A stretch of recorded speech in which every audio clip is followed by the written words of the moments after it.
नमस्कार, मैं विलास उर्पड़े फिर स्वागत करता हूं आपका आपके अपने web news channel Supreme Power पर। दोस्तों, हम देश प्रदेश, आपके जिले और आपके क्षेत्र से जुड़ी खबरों को प्रकाशित करते रहते हैं। तो आप हमारी खबरों को देखने के साथ साथ हमारे चैनल से सीधे जुड़ सकते हैं, सिर्फ और सिर्फ इस लाल बटन को दबाकर और हमारे चैनल को सब्सक्राइब कर। दोस्तों, हम आपके लिए नित्य प्रतिदिन ऐसी ही न्यूज प्रकाशित करते रहे, इसके लिए आप हमारे न्यूज वीडियो को लाइक जरूर करें और चैनल पर वीडियो जब देखते हैं तो कमेंट कर हमें अपने सुझाव और अपने विचार जरूर साझा करें। दोस्तों, इस चैनल पर हम आपके लिए निरंतर ऐसे ही न्यूज प्रकाशित करते रहेंगे, तो देखने के लिए बने रहे सुप्रीम पावर के साथ। चलिए शुरुआत करते हैं आज की सुप्रीम पावर की ताजा तरीन खबर की। खबर महाराष्ट्र के रामटेक लोकसभा क्षेत्र से। कांग्रेस नेता सुरेश भोयर ने नवनिर्वाचित सांसद को दी बधाई और रामटेक लोकसभा को सुजलाम सुफलाम बनाने का लक्ष्य बताया। आइए जानते हैं और भी क्या कहा उन्होंने सुप्रीम पावर न्यूज पर। देखे पूरी खबर। सुप्रीम पावर न्यूज के लिए सहायक संपादक दुर्गा प्रसाद परवे की रिपोर्ट। नागपूर जिल्ह्याच्या सर्व काँग्रेसच्या जनतेसाठी अत्यंत आनंदाचा दिवस आहे।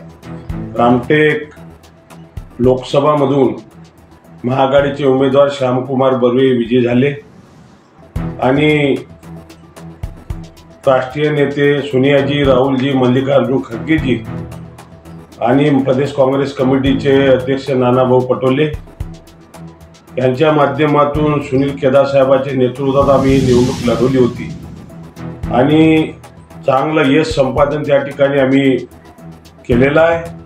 साई विधानसभेमध्ये काँग्रेस महाआघाडी पक्षाच्या उमेदवारांना त्या ठिकाणी चांगलं यश त्या ठिकाणी मिळालं, त्याबद्दल मी नागपूर जिल्ह्याच्या रामटेक लोकसभेच्या सर्व जनतेचे या ठिकाणी आभार व्यक्त करतो। आणि सोबतच ज्या पद्धतीने भारतीय जनता पार्टीच्या नेते मंडळींनी कारस्थान करून रश्मी बर्वेचा फॉर्म त्या ठिकाणी काढला, त्याचं सर्टिफिकेट अवैध ठरवलं आणि या महाराष्ट्रामध्ये 2 न्याय देण्यात आले।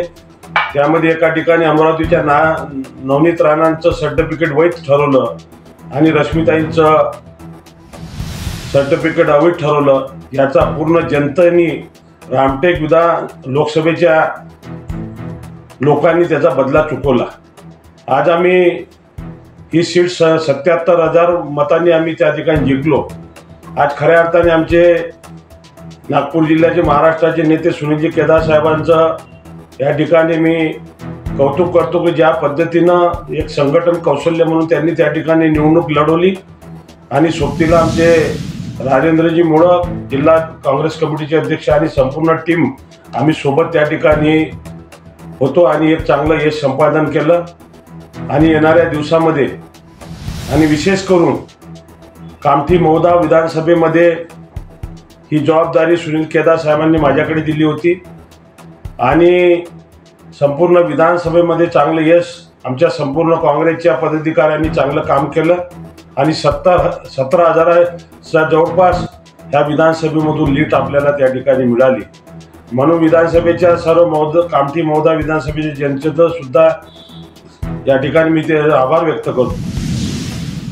परंतु सुनीलजी केदार साहेबांवर सुद्धा मोठ्या प्रमाणात अन्याय त्या ठिकाणी भारतीय जनता पार्टीकडून झाले। निवडणुकीच्या काळामध्ये बँकेची खोटी केस त्या ठिकाणी काढून त्यांना जेलमध्ये टाकवलं, परंतु न्यायदेवतेने त्या ठिकाणी न्याय दिला आणि चांगली निवडणूक आम्ही त्यांच्या माध्यमातून त्यांच्या नेतृत्वात ही निवडणूक आम्ही लढलो आणि जिंकलो। आणि येणाऱ्या दिवसामध्ये आम्ही ह्या रामटेक लोकसभेच्या माध्यमातून संपूर्ण जिल्ह्यामध्ये काँग्रेस पक्षाचं महाविकास आघाडीचं गाडं त्या ठिकाणी चालवण्याचं काम आम्ही त्या ठिकाणी करू आणि सोबतीला शिवसेनेचे सर्व पदाधिकारी, जिल्ह्यातले उद्धव ठाकरे साहेबांच्या गटाचे सर्व पदाधिकाऱ्यांनी सुद्धा काम केलं। मी त्यांचे आभार व्यक्त करतो। विशेष करून आमचे प्रकाश जाधव असेल, देवेंद्रजी गोडपुळे असेल, प्रीतम कापसे असेल, आमचा राजू हरणे असेल, हे सर्व पदाधिकाऱ्यांनी त्या ठिकाणी काम केलं आणि म्हणून एक चांगला यश संपादन त्या ठिकाणी केलं. आज परिस्थिती भारतीय जनता पार्टीचा प्रदेश अध्यक्ष या कामठी विधानसभेत 2 आमदार डबल इंजिन या विधानसभेमध्ये होतो आणि विकासाच्या मोठ्या बाता त्या ठिकाणी लावत होत्या. परंतु सातत्याने मागच्या विधानसभेच्या थोड्याशा फरकाने माझा त्या ठिकाणी पराभव झाला. परंतु 4 वर्ष मेहनत करून आम्ही त्याच वेळेस ठरवलं होतं का ह्या विधानसभेमधून आम्ही लोकसभेमध्ये लीडला आणू.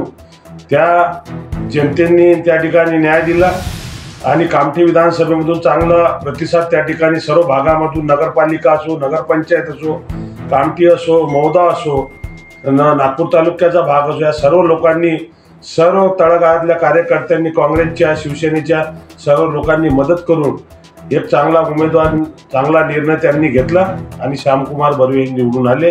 त्याबद्दल सर्व कार्यकर्त्याचे या ठिकाणी आभार व्यक्त करतो आणि भविष्यामध्ये या खासदारकीच्या माध्यमातून या विधानसभेमध्ये आणि जिल्ह्यामध्ये चांगलं काम करण्याचा आम्ही शेतकरी असो, शेतमजूर असो, बेरोजगार युवक असो, ज्या पद्धतीनं मौद्याचा प्रकल्प NTPC मध्ये आमच्या बेरोजगार तरुणांना त्या ठिकाणी न्याय मिळत नाही, कोराडी प्लॅन्टमध्ये न्याय मिळत नाही, हे सर्व बबलू बर्वेच्या, श्यामकुमार बर्वे खासदाराच्या माध्यमातून या सर्व आंदोलनाचा लढा आमचा सुरू राहणारा. ज्या पद्धतीनं आमचे येणाऱ्या दिवसामध्ये राहुल गांधी विरोधी पक्ष नेता सुद्धा बनेल आणि त्यांच्या माध्यमातून या देशाला नवीन दिशा मिळण्याचं काम त्या ठिकाणी होणार आहे. आणि हे भविष्यामध्ये आज काँग्रेस पक्ष मोठी घोडदौड या देशामध्ये आणि जिल्ह्यामध्ये आणि राज्यामध्ये करेल, याला मला ठाम विश्वास आहे.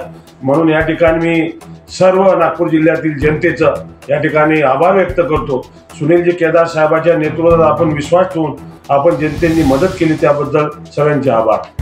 कामठी विधानसभा क्षेत्राचे जे आमदार आहेत ते कुठेतरी हरवलेले आहेत असं बोलण्यात येत आहे, जनतेकडून काय बोलतात? कामठी विधानसभेमध्ये 2 आमदार आहेत.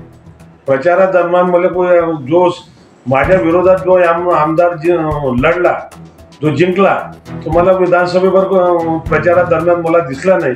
आणि दुसरे एक प्रदेश अध्यक्ष आहे, ते महाराष्ट्राचं नेतृत्व त्यांच्याकडे होतं आणि बारामतीची सीट पाळाची भाषा करत होते आणि अनेक ठिकाणी मोठे मोठे उद्धव ठाकरे साहेबांना क्या पद्धतीनं, ज्या पद्धतीनं त्यांची भाषा होती, न शोभणारी भाषा होती. उद्धव ठाकरे साहेब असो, शरद पवार साहेब होते, महाराष्ट्राचे भूषण आहे आणि हे नेतृत्व आणि यांच्यावर त्यांनी ज्या भाषेत तुम्ही पाहिलं असेल मीडियाच्या माध्यमातून, उद्धव ठाकरे साहेबावर, शरद पवार साहेबावर बारामतीची सीट आम्ही हारून दाखवू आज, परंतु ते शक्य झालं नाही. बारामतीची सीट सोडा, उद्धव ठाकरे साहेब सोडा, आपलं स्वतःचं घर, स्वतःचं होम टाईम, ज्या मतदारसंघातून त्यांनी 3 वेळा नेतृत्व केलं, तो विधानसभा पिछाडीवर आहे हे जनतेने दाखवून दिलं.